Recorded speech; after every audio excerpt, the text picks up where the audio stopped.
उसका जो जो पहला मेथड होता है कुछ आर्गुमेंट्स की वैलिडिटी चेक करने का, वो होता है truth table technique to test the validity और examining the validity of any given argument. इसमें हम क्या करते हैं, आपको कल के डिस्कशन में हम लोगों ने किया था कि कोई भी स्टेटमेंट या कोई भी आर्गुमेंट, सबसे पहले उसको हम सिंबलाइज करते हैं। ओके, उसमें ये आइडेंटिफाई करते हैं कि किसी भी स्टेटमेंट में कितने वेरिएबल्स हैं या इंटायर आर्गुमेंट में कितने वेरिएबल्स यूज हो रहे हैं। उनको सिंबलाइज करके ये देखते हुए कि ये सिंपल स्टेटमेंट्स हैं कि उसमें कितने जितने भी प्रकार के कंपाउंड स्टेटमेंट्स हैं, और उनको ध्यान में रखते हुए पैरेंथेसिस का, ब्रेसेस का, ब्रैकेट्स का प्रयोग करके जो भी स्टेटमेंट्स किसी भी आर्गुमेंट में यूज हो रहा हो उसको हम बहुत ही करेक्ट मैनर में सबसे पहले सिंबलाइज करते हैं।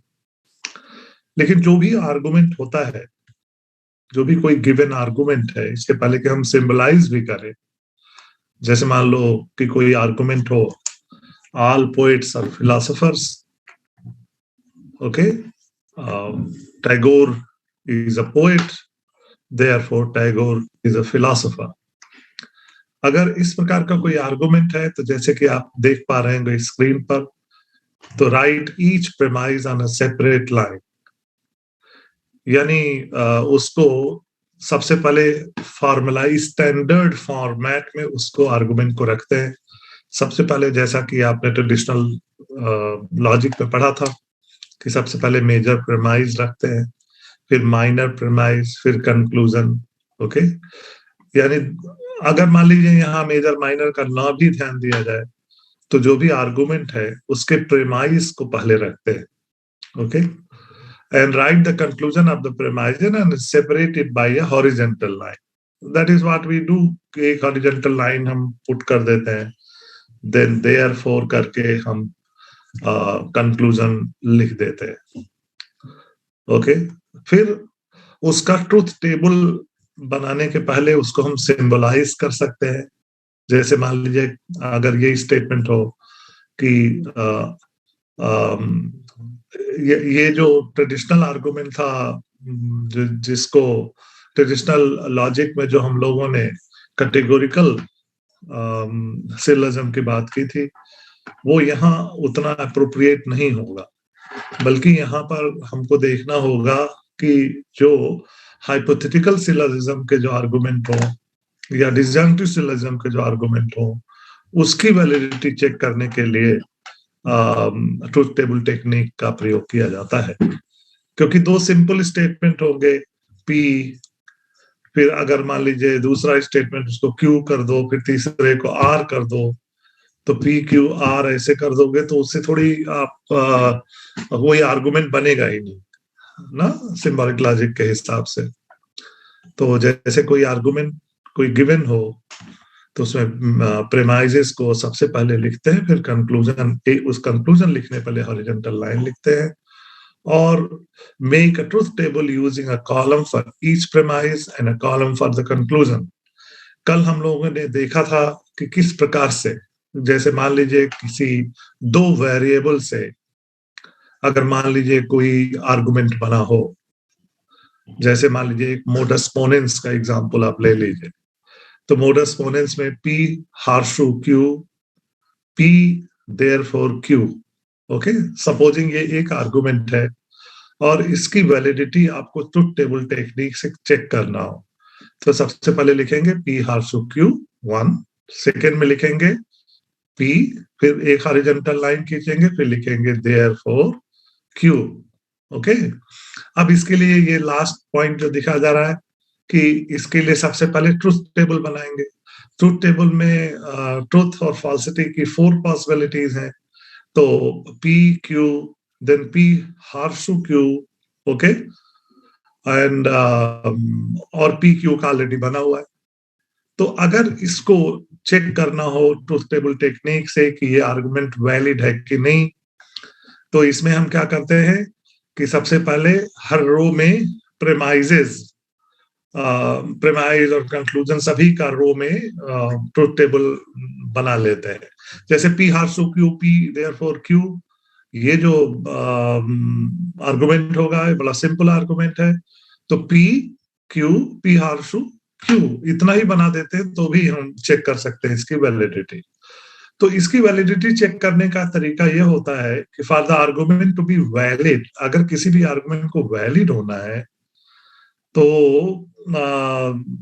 The conclusion must be also valid. For the argument to be valid the conclusion must be also valid. ये कुछ बहुत क्लियर नहीं हुआ, ये जो लिखा हुआ है ये वाला लाइन। तो आप क्या करते हो कि आप ये देखते हो कि ट्रुथ और फॉल्सिटी की जो भी पॉसिबिलिटीज होती हैं उसमें आपको ये चेक करना होता है कि कौन सी ऐसी पॉसिबिलिटी है ना ट्रुथ और फॉल्सिटी की, जो जैसे मान लिया पी क्यू होने से 4 संभावनाएं हैं जिसमें कोई भी, जिसमें प्रेमाइज ट्रू हो, ओके, जो प्रेमाइज या प्रेमाइजेस ट्रू हो एक साथ और उनके ट्रू होने की संभावना को सबसे पहले चेक करते हैं। कौन सा ऐसा आर्गुमेंट है, कौन सा ऐसा ट्रुथ टेबल में पॉसिबिलिटी है ट्रुथ की जिसमें प्रेमाइज या प्रेमाइजेस ट्रू हैं किसी पॉसिबिलिटी में, और अगर दोनों ट्रू हैं या तीनों ट्रू हैं या चारों ट्रू हैं या एक है तो वो ट्रू है। तो अगर वो ट्रू है तो उस पॉसिबिलिटी में कंक्लूजन को भी ट्रू होना चाहिए। तो for any argument to be valid, first of all we check what are the possibilities of the premises where they are true. All the premises are true, okay, and if it is the case, or there are cases, कई cases हो सकते हैं, संभावनाएं हो सकती हैं, तो उन संभावनाओं में ऐसा कभी नहीं होना चाहिए कि उनके ट्रू होने के साथ साथ कंक्लूजन फॉल्स हो जाए। जैसा कि आप जानते हैं कि पी हार्सो क्यू केवल फॉल्स तभी होता है जब एंटीसीडेंट ट्रू हो और कंक्लूजन और कॉन्सिक्वेंट फॉल्स हो। सिमिलरली आर्गुमेंट में भी ये देखा जाता है, प्रेमाइजेस अगर ट्रू होंगे तो कंक्लूजन को भी ट्रू होना होगा, तभी वो वैलिड होगा। ओके, तो जैसे मान लीजिए इसी को ही हमें सिंबलाइज करना ट्रुथ टेबल में, ये हमें बना नहीं पा रहा, तो मैं जैसे P horseshoe Q P therefore Q, okay, तो सबसे पहले लिखोगे पी फिर क्यू उसकी चारों पॉसिबिलिटीज, ओके, फिर लिखोगे पी हार्सो क्यू उसका ट्रुथ टेबल में बना लोगे कि ट्रुथ की क्या संभावना है। फिर अगेन उसके आगे कई बार सिंप्लीफाई करने के लिए क्या करते हैं, पी, ओके, पी जो पी आपने पहले लिखा हुआ पहले रो में वो 4th रो में चला जाएगा, ओके, उसका एक कॉलम बन जाएगा, सेम वही रिपीट हो जाएगा। फिर देयरफॉर लगा के क्यू लिख देते हैं, फिर उसका भी रो आगे लिख देते हैं। तो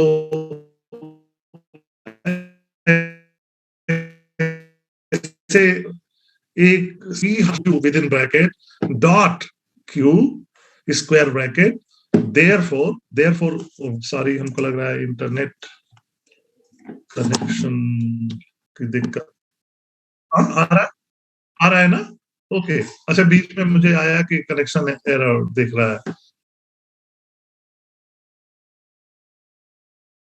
दिक्कत नहीं है, okay okay so all right then.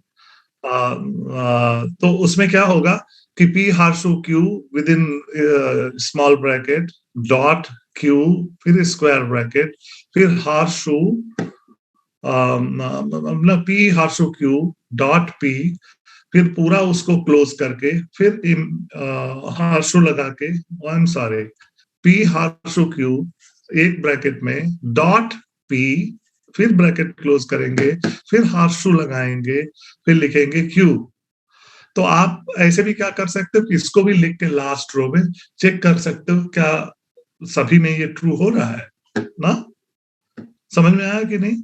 तो आर्गुमेंट की वैलिडिटी टेस्ट करने के लिए ट्रुथ टेबल टेक्निक में आपको ये देखना होता है कि क्या किसी भी संभावना में प्रेमाइजेस ट्रू होने के बावजूद आर्गुमेंट कंक्लूजन फॉल्स तो नहीं हो जा रहा है। ऐसा किसी भी संभावना में नहीं होना चाहिए। अगर ऐसा किसी भी संभावना में नहीं पाया जाता है तो वो आर्गुमेंट वैलिड होगा। I think I am clear Uddhav? Okay, then problem solving an argument, I am just giving you another example. Symbolize each argument using the suggested abbreviation. बहुत सारे आर्गुमेंट्स रखते हैं, एक लिया जा रहा है। In each case determine the validity of the given argument. कोई बहुत सारे आर्गुमेंट दिए जा सकते हैं, आपसे पूछा जा सकता है कि आप बताओ कि वो ट्रूथ टेबल टेक्निक से वैलिड है कि नहीं। एक एग्जांपल आपके सामने रखा जा रहा है, determine whether the following argument is valid. जैसे मान लो ये है, if you study logic mathematics is easy. Okay, mathematics is not easy, therefore you did not study logic. Okay, supposing there is an argument like this, और इसकी आपको validity truth table technique से check करना है, तो आप सबसे पहले इसको सिंबलाइज करोगे। तो सिंबलाइज करोगे तो पहला क्या होगा, if you study logic supposing this is P, mathematics is easy, इसके लिए वेरिएबल क्यू। ओके, तो आप बताओ उद्धव कि इसको कैसे सिंबलाइज करोगे। द फर्स्ट वन क्या होगा?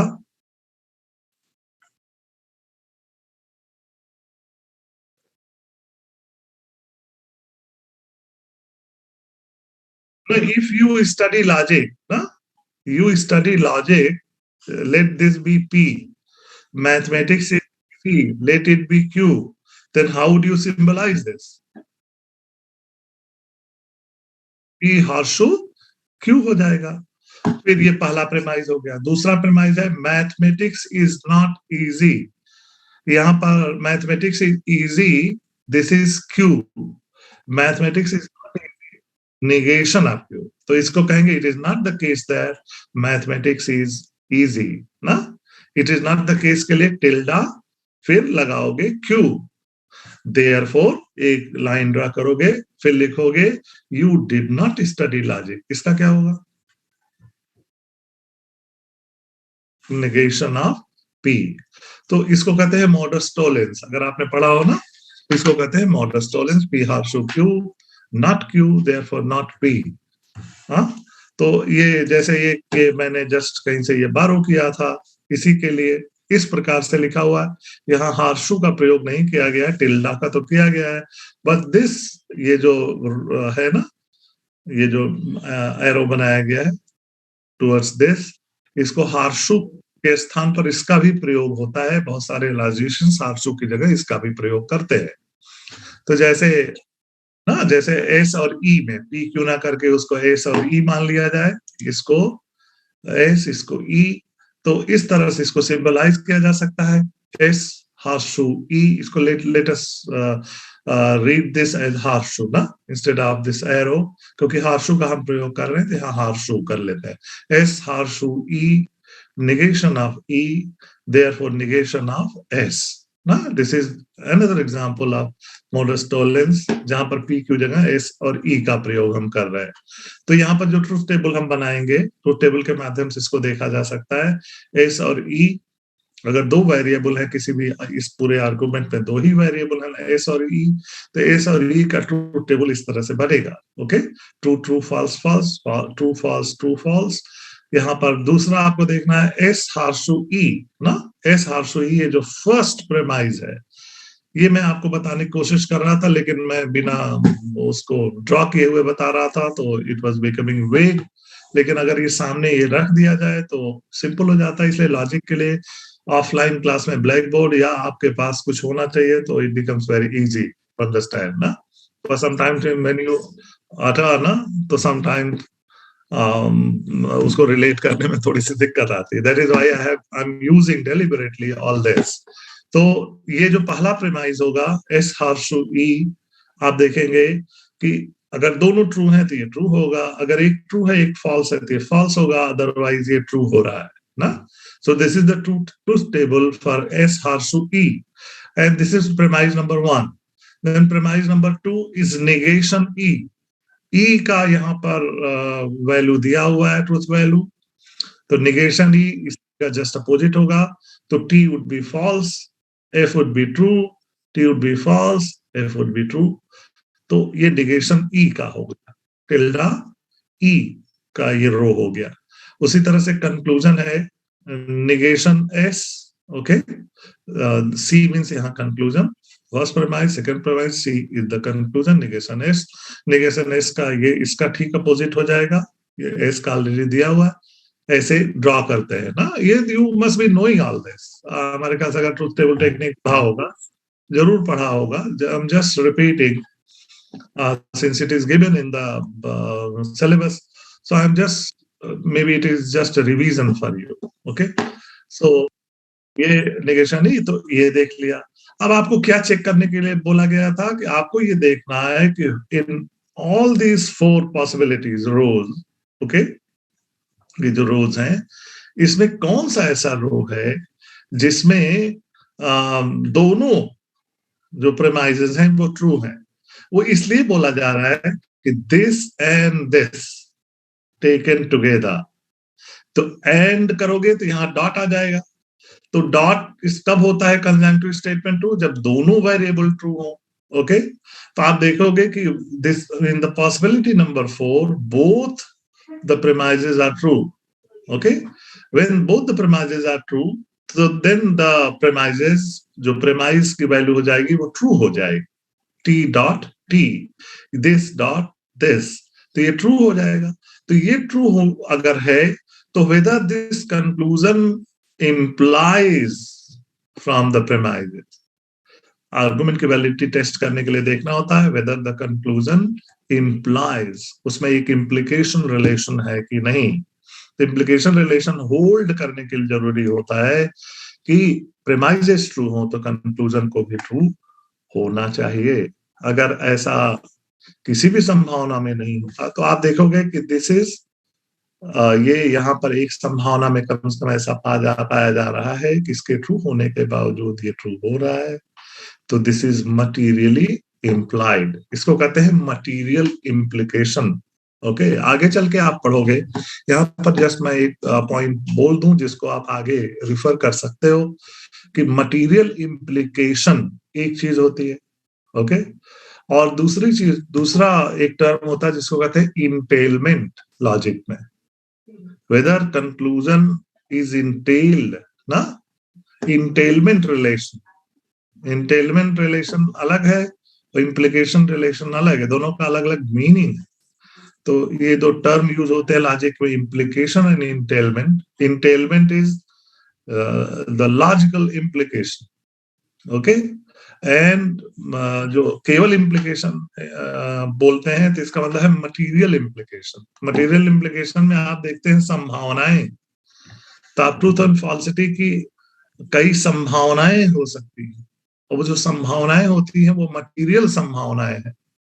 तो these are the material truths, material possibilities, कि अगर ऐसा हो इस प्रकार का आर्गुमेंट, ओके, तो इसकी ट्रूथ टेबल बनाने से there are 4 possibilities of their being true और फॉल्स और whatever. So by this truth table you can just show कि there is one possibility where this and this, these two are true and the conclusion is also true, therefore the material implication holds and therefore the argument is valid, okay। अगर वो इंटेलमेंट relation होगा तो definitely वैसा होगा ना, implication logical implication formal logic में होता है। तो you must consult what is the distinction between material implication and logical entailment, okay. तो अगर इसको बिल्कुल फॉर्मलाइज करके हम लिख दें, जैसे मैं कहूं कि P horseshoe P is equivalent to P और not P, this is De Morgan's theorem ना, डे मॉर्गन्स लॉ है कि नहीं। P horseshoe P is equivalent to P और नेगेशन P, ओके। ये दोनों ट्रू होते हैं, ये टॉटोलॉगस स्टेटमेंट है, टॉटोलॉजी की बात हम लोगों ने कल की थी।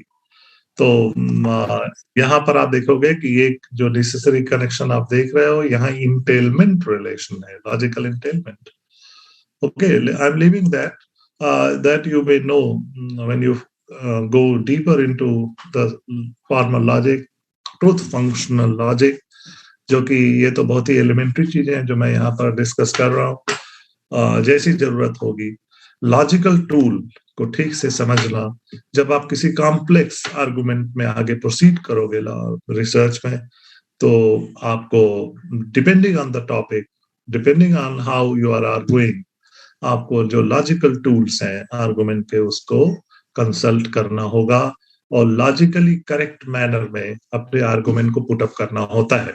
और ये सीखना ही होता है जब आप किसी भी थीसिस पर काम करते हो और आप आगे प्रोसीड करते हो, आर्गुमेंटेटिव मैनर में अपनी बात को रखते हो और एक लॉजिकल कंक्लूजन पर आप पहुंचते हो, तो बहुत सारी चीजें उसमें चेक करनी पड़ती हैं, तो लॉजिकल टूल्स का प्रयोग करना पड़ता है।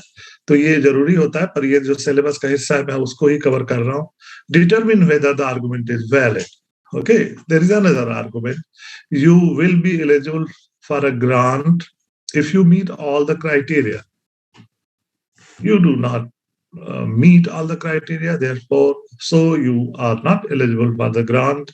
ये another example हमको लगता है हो गया ये उसका, जिसमें आपको चेक करना हो कि ये वैलिड है कि नहीं ना। दूसरा एक प्रकार का आर्गुमेंट है जिसकी वैलिडिटी चेक करना हो, तो यहाँ पर मान लीजिए वेरिएबल m और e मान लिया, हम लोग बार बार पी क्यू मान लेते हैं, यहाँ अलग अलग मान लिया, P horseshoe Q negation m, therefore negation e, whether this argument is valid. Okay, तो इसको चेक करने के लिए देखिए ट्रुथ टेबल बना हुआ है, m हार्सो e, this is premise number 1, premise number 2 is negation m, therefore negation e, whether this is valid. Okay, तो अगर किसी भी संभावना में आपको ऐसा मिल जाए ना, किसी भी संभावना में अगर आपको ऐसा मिल जाए कि conclusion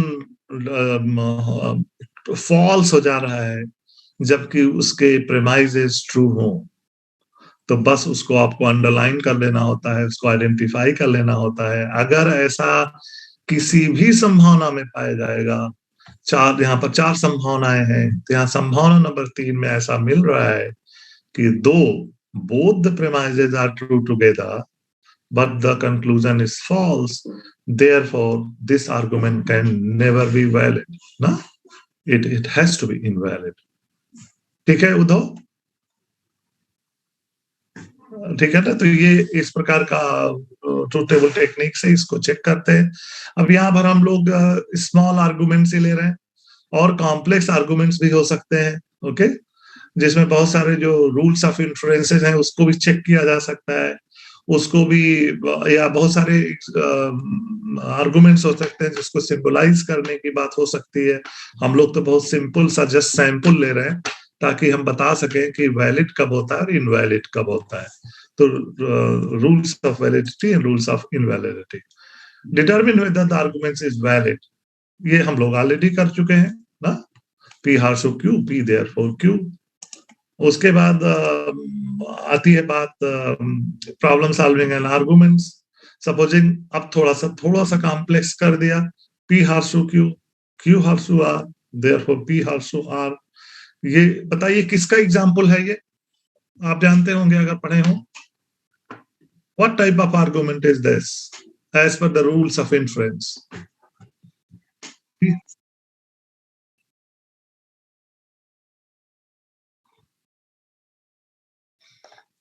this is hypothetical syllogism ना, HS कहते हैं इसको, rule of HS, hypothetical syllogism ना। P horseshoe Q, Q horseshoe R, therefore P horseshoe R ना। ये जो एक रूल है, रूल ऑफ इन्फ्लुएंस है, let us see whether this is valid ना। This has to be valid because we already know, we have already studied that this is valid inference form ना, a valid form of inference है जिसको HS कहते हैं, hypothetical syllogism. Hypothetical syllogism में आपको यहाँ पर आप देखोगे PQR, ये 3 रो हो गए, 3 वेरिएबल हो गए, तो 8 रोज हो जाएंगे ना, 2 to the power n, जैसा कि कल मैंने बताया था। और फिर आपको देखना होगा एक एक करके, तो जैसे तरीका यही होता है, जबकि इसकी लिमिटेशन होती है ट्रुथ टेबल की। लेकिन अगर पी क्यू आर तक, एस तक, 4 तक हो तो बड़े बड़े पन्ने पर बना के दिखाया जा सकता है, यू कैन शो। तो 3 ही वेरिएबल हैं, तो इस तरह से 8 पॉसिबिलिटीज बन गई। तो पहला है premise P horseshoe Q, यहाँ पर 1 देखिए लिखा है। दूसरा Q हार्श टू R, और तीसरा conclusion P horseshoe R। We have to check whether this is valid statement form, valid argument form. Okay, तो यहाँ पर आप देखोगे कि यहाँ पर ये इस तरह से बनेगा, सेकेंड का इस तरह से रो बनेगा ना, P हार्श टू Q इसमें relation, Q horseshoe R इसमें रिलेशन, इंप्लीकेशन का होल देख के ये इस प्रकार से ट्रुथ टेबल बन गया। ना हम लोगों को चेक करना है कि क्या ऐसा कोई भी वो रो हमें मिलता है जिसमें दोनों ट्रू हो, तो ये फॉल्स तो नहीं हो रहा है ना, ट्रू होना ही चाहिए। तो देखिए दोनों ट्रू हैं तो ये ट्रू हो रहा है, इसके अलावा इसको नहीं चेक करना। फिर देखिए यहाँ पर 4th 5th रो में आ रहा है ट्रू है, तो ये भी फिर ट्रू हो जा रहा है। फिर 7th और 8th में भी दोनों ट्रू हैं, तो ये फिर ट्रू हो रहा है, ये भी ट्रू है तो ये ट्रू हो रहा है। यानी किसी भी पॉसिबिलिटी में आपको ऐसा नहीं मिला कि दोनों के ट्रू होने पर कहीं कंक्लूजन फॉल्स तो नहीं हो जा रहा है। If you are not getting such instance, therefore this argument form is valid. Okay, that is how this is tested. Okay, so यहाँ पर हमको लगता है समझ गए होंगे। तो जैसे ये देखिए जो आपने पढ़ा था ना, modus ponens, modus tollens, hypothetical syllogism and disjunctive syllogism. Disjunctive syllogism इस तरह से होता है P R Q negation P therefore Q, या एक और हो सकता है negation Q therefore P ना, है कि नहीं? तो ये जो वैलिड आर्गुमेंट फॉर्म है, इसकी वैलिडिटी टेस्ट करने के लिए अगर 3 वेरिएबल हैं तो 8 रोज बनेंगे, और सबकी वैलिडिटी को आर्गुमेंट फॉर्म जो ऑलरेडी इसके आगे हम लोग पढ़ते हैं, जिसको रूल्स ऑफ इन्फ्रेंस या रूल्स ऑफ रिप्लेसमेंट के नाम से जाना जाता है, तो वो तो होंगे ही, they are valid argument forms. लेकिन कोई भी आर्गुमेंट, जैसे इसी को आप बदल दो, यहाँ पर जैसे कि एक देखा गया था पी हार्श टू क्यू, तो आप कहा negation P therefore negation Q, वो इनवैलिड हो गया। P horseshoe Q negation P, तो यहाँ निगेशन हटा दो, फिर लिख दो निगेशन पी, तो क्या वैलिड होगा? तो आप देखोगे ट्रुथ टेबल से कि ये वैलिड। अदरवाइज अगर इसका कुछ भी करोगे तो ये वैलिड नहीं होगा ना। डिसजंक्टिव सिलोजिज्म के बारे में भी बहुत सारी संभावना है, बट वी ऑल नो कि these 4 are valid argument forms. और इस तरह से आप देखोगे तो वैलिडिटी जो चेक करना ट्रुथ टेबल टेक्निक से, वो थोड़ा सा समझ लिया जाए। बस एक ही चीज ध्यान देना होता है कि दोनों प्रेमाइजेस या ऑल द प्रेमाइज, दोनों की जगह मान लीजिए 2 ही ना कहें, मान लीजिए 5 प्रेमाइज हो, फिर कंक्लूजन ड्रॉ किया गया हो ना। There are 5 premises in an argument, तो all the premises true together, किसी भी संभावना में सारे के सारे ट्रू हो अगर, तो कहीं कंक्लूजन फॉल्स तो नहीं हो रहा है। अगर ऐसा भी संभावना में होगा तो वो आर्गुमेंट इनवैलिड होगा। अगर ऐसा नहीं है तो आर्गुमेंट वैलिड ही होगा। ओके, तो this is the only thing that you should keep in mind. तो ये रहा ये ट्रुथ टेबल टेक्निक, जिसको जानना जरूरी है। ये सिलेबस में रखा हुआ है और एज पर सिलेबस हम प्रोसीड कर रहे थे। सो नेक्स्ट जो हमारा डिस्कशन होगा उसका एक प्रिल्यूड मैं आपके सामने रख दूं, प्रिलिमिनरी बातें जिसको हम लोग आगे टेकअप करेंगे।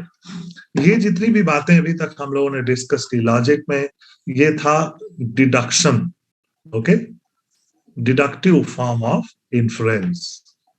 और इतनी बातें, इतने पॉइंट्स रखे गए थे जो भी हम लोगों ने डिस्कस किया आज की क्लास में, इसके पहले वो सभी डिडक्टिव रीजनिंग पर बेस्ड था।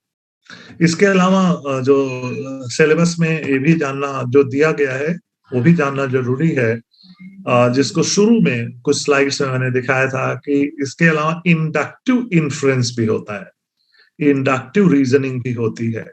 और इंडक्टिव रीजनिंग जैसा कि आपने रेशनलिज्म और एम्पिरिसिज्म के डिबेट में देखा था कि जो एम्पिरिसिस्ट होते हैं वो जिस रीजनिंग का प्रयोग करते हैं वह इंडक्टिव फॉर्म ऑफ रीजनिंग। और आपने देखा था जब जॉन लॉक आपने पढ़ा है उधर, जॉन लॉक का एम्पिरिसिज्म, जिसको काउंटर किया था उन्होंने जब लॉक की बात को, सबसे पहले लॉक की फिलॉसफी में जैसे आप पढ़ते हो ना कि वो कैसे इन्फ्लुएंस में इंडक्टिव इन्फ्लुएंस का इस्तेमाल करते थे अपने जो सिस्टम ऑफ नॉलेज को डेवलप करने के लिए। ही used the tool of inductive influence ना, जबकि डेकार्ट्स ने डिडक्टिव इन्फ्लुएंस टूल को अपनाया था, क्योंकि मैथमेटिकल रीजनिंग जो होती है उसमें सबसे पहले हम लोग एक्सियम्स को ढूंढते हैं ना, पहले एक्सियम्स बनाए जाते हैं जिसको सेल्फ एविडेंट ट्रूथ्स भी कहते हैं। एक्सियम्स मैथमेटिक्स में होते हैं जिसके लिए जो सेल्फ एविडेंटली ट्रू होते हैं, ओके, उनको इस्तेमाल करके कंक्रीट प्रॉब्लम को सॉल्व करते हैं। तो आप देखोगे कि सबसे पहले general truth, self evident truth जिसको एक्सियम्स कहते हैं, एक्सियम्स के बेसिस पर्टिकुलर इंस्टेंसेस को हम देखते हैं कि उधर मैथमेटिकली डिराइवेबल है कि नहीं, ओके, तो that is pattern of deduction. लेकिन जैसे लॉक ने क्या किया था, मैं इसका एप्लीकेशन पार्ट आपको इसलिए बता रहा हूं कि केवल एक मैकेनिकल एक्सरसाइज ना हो जाए कि जस्ट हम लोगों ने पढ़ लिया, और being a researcher you should know कि हाउ इसका इम्प्लीकेशन क्या हो सकता है। क्योंकि एक दिन आपने क्लास में पूछ दिया था कि ये सर हम देखेंगे कि हम कौन सा रिसर्च टॉपिक चुनेंगे और कौन सा टूल ऑफ रीजनिंग हम प्रयोग करेंगे, हम देखेंगे ना। यहाँ देखने की बात नहीं है, यहाँ डे टू डे लाइफ में भी हर रोज हमारे जीवन में ये दोनों आर्गुमेंट हम डिपेंडिंग ऑन द सिचुएशन इसका प्रयोग करते ही रहते हैं। हमारा जो इंटेलेक्ट है, बुद्धि है ना, वो दोनों ही बुद्धि अप्लाई जब होती है ना, तो दोनों प्रकार की रीजनिंग का प्रयोग प्रति क्षण हमेशा जीवन में भी, आम लाइफ में भी किसी के ये प्रयोग होता ही रहता है। दिमाग हम लगाते ही रहते हैं, और जब दिमाग लगाते हैं तो इवन जो जो ऑर्डिनरी ह्यूमन बीइंग्स भी होते हैं जिनको लॉजिकल टूल्स की जानकारी नहीं होती, क्योंकि उनके पास बुद्धि है तो इसका प्रयोग वो करते हैं, लेकिन उनको ये नहीं पता होता है कि कैसे फॉर्मली ये जो आर्गुमेंट फॉर्म है ये क्या है। ये जो कभी भी कोई रिसर्च इन्वेस्टिगेशन जब किया जाता है, किसी भी थियरी को बिल्डअप करना होता है, थियरी का यूज करना होता है, अपने आर्गुमेंट को हम डेवलप करते हैं, तो इन सारे लॉजिकल टूल्स की जानकारी होनी चाहिए। तो इसी कॉन्टेक्स्ट में मैं आपको, क्योंकि it is already there in the syllabus philosophy के, जिसमें रेशनलिज्म एम्पिरिसिज्म का डिबेट है, तो उसमें लॉक ने क्या किया था, व्हाट ही डिड, ही, क्योंकि उनको काउंटर करना था, तो उन्होंने कहा कि ह्यूमन नॉलेज में, जैसा कि डेकार्ट्स ने कहा कि there are certain ideas which are innate in nature, we are born with certain ideas, and जैसा कि डेकार्ट्स ने कहा, और ऐसे आइडियाज को उन्होंने मेथड ऑफ डाउट से आइडेंटिफाई भी किया था कि the knowledge of self, the knowledge of God, supposing these two ideas according to Descartes, they are innate ideas. We are born with such ideas, we humans, and this is found in all humans ना, we are born with such ideas, innate ideas. तो lock ने क्या counter किया कि ऐसा बिल्कुल नहीं है, माइंड इज टेबुला रासा, मस्तिष्क में जब हम पैदा होते हैं तो हमारे मस्तिष्क पर कोई भी आइडिया इम्प्रिंट नहीं होता है। ऑल द आइडियाज, जितने भी हमारे मस्तिष्क में जो भी ज्ञान प्राप्त होता है उसकी अपनी एक प्रक्रिया होती है, उस प्रक्रिया को समझाना चाहा, और वहां पर उन्होंने इंडक्टिव मेथड का प्रयोग करके बताया ना, पूरा पूरा जो प्लॉट है अंडरस्टैंडिंग का, पूरा जो स्ट्रक्चर ऑफ नॉलेज है, जिस प्रकार से बिल्डअप होता है। अगर आपको थोड़ा बहुत पता हो, मैं जस्ट रेफरेंस दे रहा हूं कि वहां इन्फ्लुएंस लॉजिक का प्रयोग करते हुए कैसे लॉक ने एक सिस्टम ऑफ नॉलेज की बात कही थी। तो आपको पता है, तो उन्होंने सबसे पहले क्या किया, ये डिनाई किया कि there is nothing like innate ideas ना, mind is tabula rasa, nothing is imprinted in on our mind when we are born, okay, and gradually the ideas come to our mind, and ideas come from outside, and ideas are gained through our sense experiences.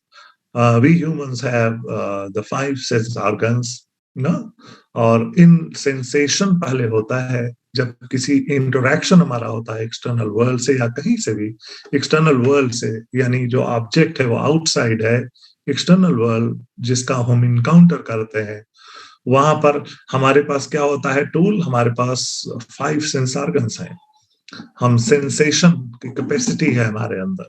तो सबसे पहले हम sense, जो पहला sensation होता है जिसको pure sensation कहते हैं, उससे प्योर डेटा हमारे मस्तिष्क में पहुंचता है, और जब वो प्योर डेटा, जैसे ही डेटा जो बेयर डेटा सेंसेशन के हैं, जिसको प्योर सेंसेशन, बेयर सेंसेशन कहते हैं, जिसको वो सिंपल आइडिया कहा करते थे, when they enter into our mind then mind becomes active.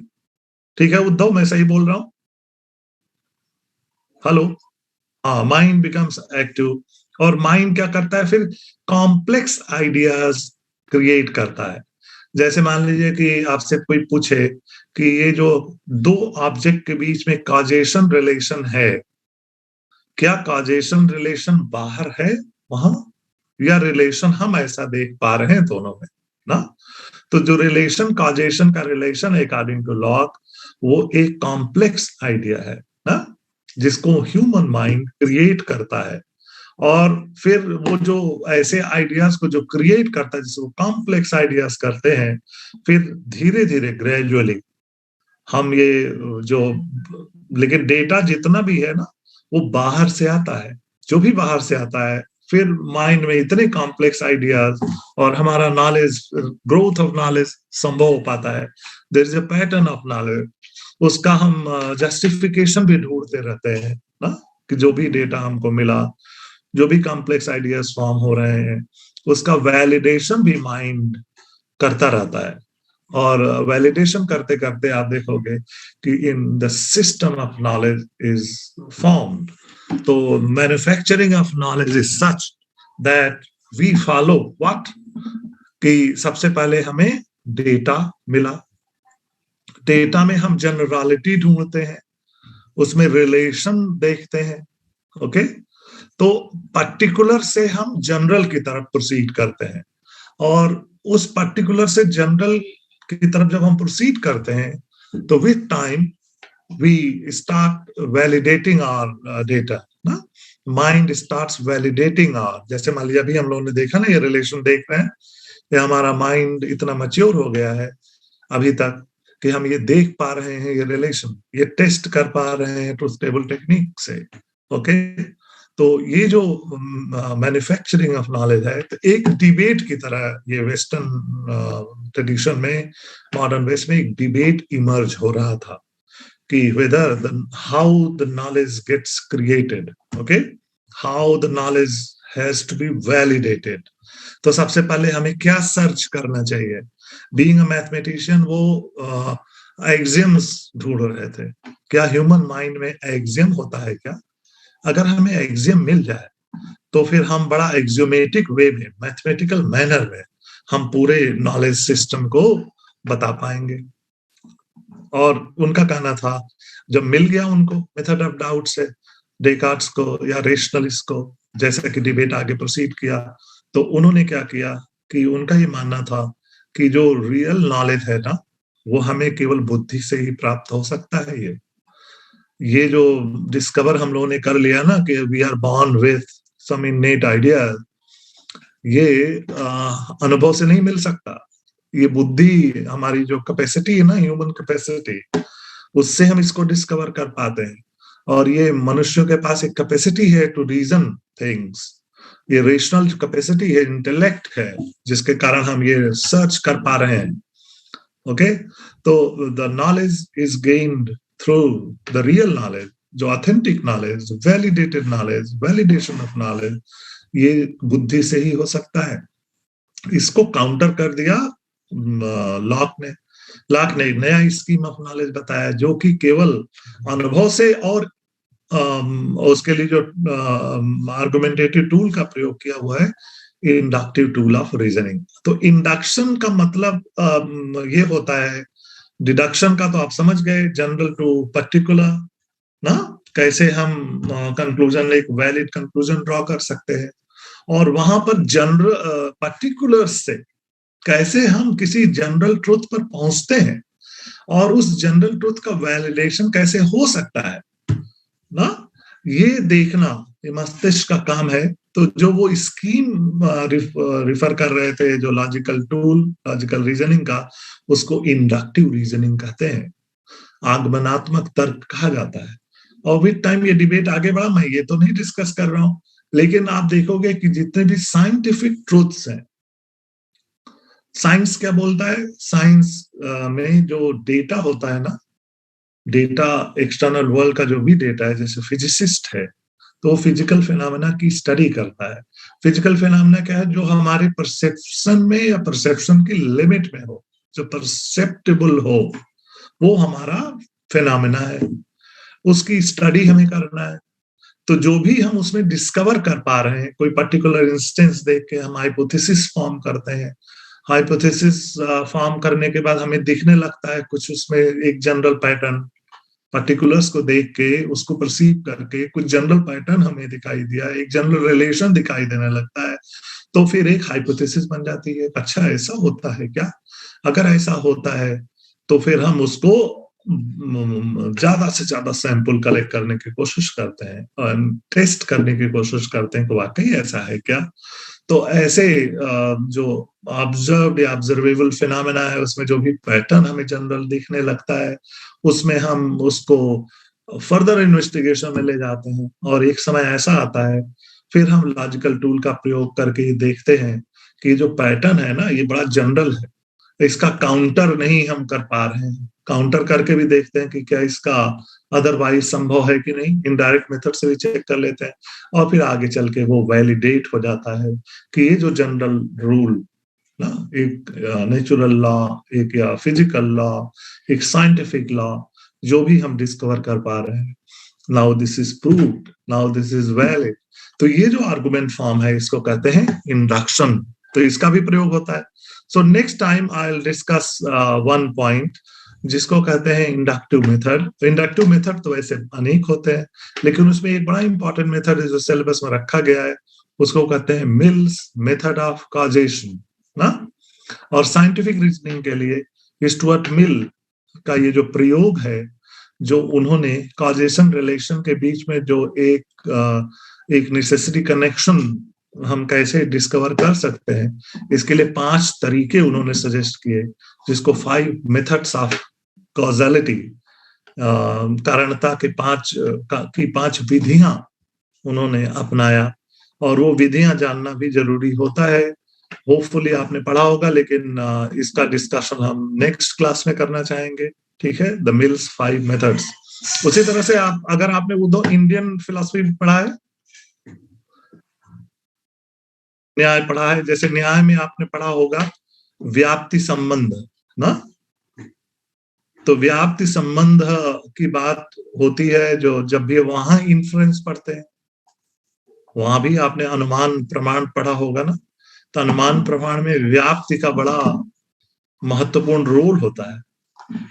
Okay, तो जो साध्य पक्ष और हेतु होते हैं ना, किसी भी आर्गुमेंट में जब उसको अनुमान को टेस्ट करना हो, तो आपको देखना होता है ना, what is the locus of the argument, क्योंकि मटेरियल आर्गुमेंट की बात हो रही है ना, तो मटेरियल आर्गुमेंट किस कॉन्टेक्स्ट में किया जा रहा है, तो वो उसका पक्ष हो गया, और फिर क्या किस किस के बीच में रिलेशन देखा जा रहा है। जैसे मान लीजिए कि wherever there is smoke, नहीं, wherever there is smoke there is fire ना, you already know this. How do you know that wherever there is smoke there is fire? ये जो ज्ञान आपको मिला, इसमें कोई नेसेसरी कनेक्शन है कि नहीं है, क्योंकि व्याप्ति संबंध क्या है, कॉन्कॉमिटेंट इनवेरिएबल कॉन्कॉमिटेंट रिलेशन होता है, जो इनवेरिएबली ट्रू होता है, ऐसा पाया जाता है, तभी हम व्याप्ति संबंध की बात करते हैं। तो न्याय दर्शन के कॉन्टेक्स्ट में भी आप देखोगे कि वहां भी ये टेस्ट करने का तरीका है कि व्याप्ति संबंध स्थापित कैसे होता है ना, व्याप्ति संबंध की स्थापना कैसे होती है। इसके लिए भी एक पंचकारणीय विधि है, जो पंचकारिणी विधि है ना, जिसको एक वैद्यनाथ सील की एक किताब है ना, positive sciences of the Hindus, वहां पर भी और एक पंचकारिणी विधि की बात होती है, न्याय के कॉन्टेक्स्ट में भी, इंडियन एपिस्टेमोलॉजी के कॉन्टेक्स्ट में भी। तो पंचकारिणी विधि वही है, वहां भी अन्वय विधि, व्यतिरेक विधि, अन्वय व्यतिरेक विधि, संयुक्त विधि, वो जो बातें इंडियन कॉन्टेक्स्ट में वहां होती हैं व्याप्ति की स्थापना के लिए। व्याप्ति भी एक प्रकार का कॉज एंड इफेक्ट रिलेशन है, और वो इस्टेब्लिश हो जाएगा तभी व्याप्ति का संबंध माना जाएगा। अदरवाइज वो जो रिलेशन होगा बड़ा कॉन्टिंजेंट रिलेशन अगर होगा, जैसे उसमें काक ताली दोष हो जाएगा। जैसे मान लीजिए आपने, किसी ने बताया, ऐसा एग्जाम्पल दिया जाता है कि जैसे मान लीजिए किसी कोई कहे कि जाओ पंडित जी को बुला लाओ दूसरे गांव से, और पंडित जी का घर किसी ने ना देखा हो, तो पूछे हम कैसे जानेंगे कि वो पंडित जी का घर है, कोई पहचान आप बताएंगे? तो कहेंगे जाना तो उनके घर के ऊपर अगर कौवा बैठा हो तो समझना कि वही पंडित जी का घर है। मान लीजिए कई बार ऐसा हुआ हो, इत्तेफाक हो सकता है ना, ये को रिलेशन हो सकता है, जिसको को रिलेट हम कई बार कर लेते हैं, लेकिन वो नेसेसरी कनेक्शन नहीं है। आप जाओ तो वहां किसी भी घर के ऊपर कौवा नहीं बैठा है, तो will not be able to know कि पंडित जी का घर कौन है। तो कौवे का होना किसी घर के ऊपर पंडित जी के घर होने के बराबर है, इसमें कोई कॉजल कनेक्शन नहीं है, इसमें कोई व्याप्ति संबंध नहीं है। तो अगर व्याप्ति संबंध नहीं होगा तो जो भी निष्कर्ष निकलेगा या तो नहीं निकल पाएगा, या निकलेगा भी तो उसको दोषपूर्ण आपका निष्कर्ष हो जाएगा। ओके, तो कॉजेशन रिलेशन स्टेब्लिश करने के लिए इंडियन कॉन्टेक्स्ट में भी आप देखोगे कि वहां भी व्याप्ति संबंध स्थापित करने के लिए, व्याप्ति स्थापना, व्याप्ति कैसे स्थापित होता है, पंचकारिणी विधि का प्रयोग होता है। And it is quite similar to what Stuart Mill, जो जॉन स्टुअर्ट मिल है, जो एक ब्रिटिश थिंकर है, उन्होंने वेस्टर्न कॉन्टेक्स्ट में ये बहुत ही फॉर्मल तरीके से ये 5 मेथड्स ऑफ कॉजालिटी की बात की है, बहुत कुछ मिलता जुलता है। ठीक है, तो ये तो अच्छी बात है कि हर जगह थिंकिंग जब भी कोई करेगा लॉजिकली तो बहुत कुछ तो सिमिलैरिटी होगी, चाहे वो इंडिया हो, चाहे वेस्ट हो, चाहे चाइना हो। लॉजिकल रीजनिंग के लिए जो ह्यूमन रीजनिंग है उस पर जब भी डिबेट डिस्कशन होगा तो बहुत सारी कॉमनैलिटी तो हो ही सकती है, कॉन्टेक्स्ट भले ही अलग अलग हो। तो इंडिया के में भी अगर आप देखोगे ना, तो बहुत सारी रीजनिंग का जो पैटर्न है वो इंडक्टिव रीजनिंग का पैटर्न दिखाई देता है, लेकिन जो स्ट्रक्चर ऑफ लैंग्वेज की जब बात होगी, स्ट्रक्चर ऑफ रीजनिंग की बात होती है, तो वहां भी डिडक्टिव रीजनिंग का प्रयोग होता है। इस तरीके से नहीं हुआ है जैसा कि वेस्टर्न ट्रेडिशन में फॉर्मली डेवलप हुआ, लेकिन इंडिया में भी लॉजिक बहुत ही एक स्ट्रॉन्ग ट्रेडिशन के तौर पर रहा है, जो डिबेट डिस्कशन में आर्गुमेंट का प्रयोग होता ही रहा है। भले ही टर्मिनोलॉजी ये हम ना यूज करते हो और टर्मिनोलॉजी यूज करते हो, तो इन जो फॉर्म्स ऑफ रीजनिंग को जानना जरूरी होता है।